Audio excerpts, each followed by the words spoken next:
welcome to this Enlight tutorial. In this Enlight tutorial, we're going to make this.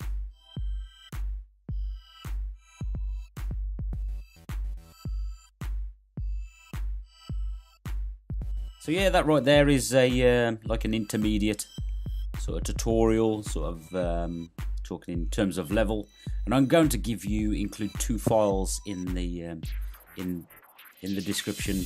You can download from the description of this video. One of them is this this film strip right here that I've put together, and the other is this hand here that I've PNG'd and I've put together for you as well. So you're going to need these two files in order to make this effect. So what I'm going to do, I'm going to start up with this line. Now this image obviously can be whatever image you want it to be. One of your family is maybe quite a good one. So yeah, just to give you some ideas there. So I'm gonna go. I'm gonna want to blur the background or blur this first image here. So I'm gonna just tap the screen to open up my tools, or the three little bars in the top right hand side. Tap those to open up my tools, and then I'm going to go to tools, and I'm gonna go to tilt shift down the bottom right here. And then I get this this little circle that I can pinch and squeeze with my blur. So I'm going to go to shape, change this to linear, and then this line I'm just going to turn it and straighten it up with my finger. The only reason it was like that, yours should be straight, is because I was messing about with it. I'm going to tap the anchor point in the center of this image of this of the screen and drag it to the bottom. And these little two arrows, I'm just going to drag those together as well. Just grab one with your finger and just slide your finger down. Then I'm going to go to mask at the bottom, and I'm going to go back to tools. I'm going to go to intensity. Now the intensity of the blur depends on what image you have it. So with this line here, you see I can drag the blur up quite high. Just dragging my finger along the screen, and you can still make out what the image is behind, but I just want it blurred a little, just so you lose clearly what the image is, but the blur's still there and you can still make out what the image is. So I want it around, for this image, around 69, between 60 and 69. And then I'm going to click the little tick button in the top right hand side, and I'm going to save this image out, because I'm going to want to use this image again. So I'm going to click the little box here on the top of the screen, and I get the drop down, and I'm going to save photo, and you'll notice my photo is saved to my left hand side of my timeline at the bottom of the screen, but the active photo is shown or annotated with the purple edge around it. And now I can just click this little back arrow, because I've got my saved version in the bottom left hand side of my screen, as I just mentioned. I can click the little back arrow to take this image back to its original state. Now let's make the film clip, and the way we do this, I'm just going to select one of the film clips like so. And then I'm going to go to tools and mixer. My tools are already opened up, mixer, and I'm going to select my original lion image, and I'm going to pinch and squeeze and increase the size until it covers. It sort of snaps in place and it covers this this film strip image. Then I'm going to go to tools, and I'm going to go to blending. Now because the background's white, if it had no background, you could possibly just use the overlay blending mode. But if I use the overlay at the moment, because if the background was black or clear, there was no background, you could use the overlay. Because the background's white, if I use the overlay, you see that I only get to see the image in the dark areas of the frame. Whereas if I go to multiply, you'll see it will multiply that image to merge it. Or likewise, I could go to darken or multiply, whichever one that you think works best. I'm going to just keep with multiply, and then you can increase or decrease the blend mode like so. And I'm just going to increase the blend mode to 100% by sliding my finger along the screen, and this is that image that I want. I'm going to click the little tick button top right hand side, and again I could save this image out, or I could just use it in the form that it's in now. So I've got this image as we have it now, and I am going to save this image out. So I've got those two separate images on my far left hand side of the screen as you're looking at it. I'm going to select my original blurred image again, and then I'm going to go and I'm going to want to use my the PNG of the hand next. So I'm going to go Tools again, which is already open for me, Mixer again, then select, scroll along, select the hand.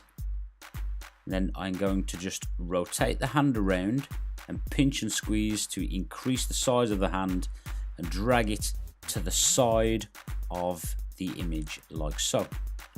And then I can click the flatten button here and just select this image on the left hand side, or I can click the tick button in the top right hand side and then select Tools, Mixer and go that way. So just for ease and just to make it shorter, I'm going to click the flatten button right here, and then I'm going to select the image on my far left, and it dropped that image in quite nicely for me actually, but I'm just going to move that image a little bit for you to show you. I don't want it that big. This is how I want that image as such. Now I'm not going to ask for this image to be perfect. I'm not going to try and blend it in perfect with the fingers, but let me show you how to roughly do it. So you notice at the moment the image that I've got active is annotated with a blue line around the screen. So I'm just going to tap to the right hand side of that image to remove that blue line, and now I can zoom in or out of that image as I see fit, or I can tap the image again to select to get the blue line so it's active, and then I would be able to move the image, you see. So this is where I want the image roughly like so. Okay, so I'm going to just tap off the image to deselect it. I'm going to go to Tools, and then I'm going to use this erase button on the left hand side. Before I do so, I'm going to zoom in a little bit more, and then I'm going to select the erase button on the left hand side, and I'm just going to erase some of the image out. And it's not going to be perfect, you see. I just erased some of the image out so you can see a clear gap away from the image. So I'm going to deselect erase and move to the top of the image, and then again I'm just going to roughly, it's not going to be perfect like I said, and if I think I've gone a little bit too much like so, I just click the back button, and again because I thought I did too much, and then I'm just going to undo or get rid of some more of this image, just a real faint part of the image, just get rid of it so you can see, just erased it so you can see that the finger is actually there. So then if I zoom out like this, it does actually look like that image is in there. And I suppose if I've been really picky, this is a bit too much, so I could click the add button and just add a bit back into it, you see. Maybe that's a little bit too much, so I'll go back to the erase, and it is just a case of trial and error. You don't have to be perfect here, just trial and error, deselect the erase button and have a look how that looks, and that looks fine to me, not too bad. It could be tidier, I suppose, if I wanted to be really picky, but I'm not going to be too picky, and it looks okay. So then I'm going to click the little tick button in the top right hand side of the screen, and then what I'm going to go and do, I'm going to go to finalize down here, and I'm going to go to border, and I'm going to create a nice little border around the outside.